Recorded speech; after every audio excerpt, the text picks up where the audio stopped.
per mi Sant Jordi és de llarg, de sempre, el dia més bonic de l'any. I de fet crec que és el millor spot, el millor anunci que té Catalunya. Si bé a vegades que he tingut signant al costat autors estrangers, al·lucinen que allò sigui de debò. Les senyeres, les roses, els petons, els llibres, les cues pels llibres, les dedicatòries, on la gent no es pregunta ni on vius, ni quin partit votes, ni de quin equip ets, sinó que tothom es llença a buscar una història per regalar a la persona que estima. No? Em fa l'efecte que ho han volgut copiar d'altres països del món, però enlloc els hi ha sortit com aquesta cosa espontània que des de fa tantes dècades tenim aquí.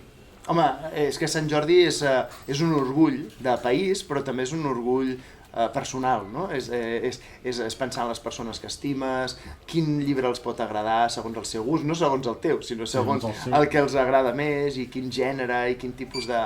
I en quin moment vital es troben perquè aquell llibre els pugui ajudar, com moltes vegades ens serveixen els llibres, per animar-nos, per consolar-nos, per ser una crossa en un moment difícil. I el dia de Sant Jordi tenyeix tot d'aquest color vermell, potser, no? Del color de la rosa, però és un color festiu, és un color molt bonic, és un color en què ens permet de vegades, fins i tot sense dir les coses, poder-les dir, no? Un títol d'un llibre, una rosa en un moment determinat, pot donar aquell senyal d'amor que d'una altra manera, potser més tímidament, no ens atreviríem a donar. No ho diria millor que tu, Toni.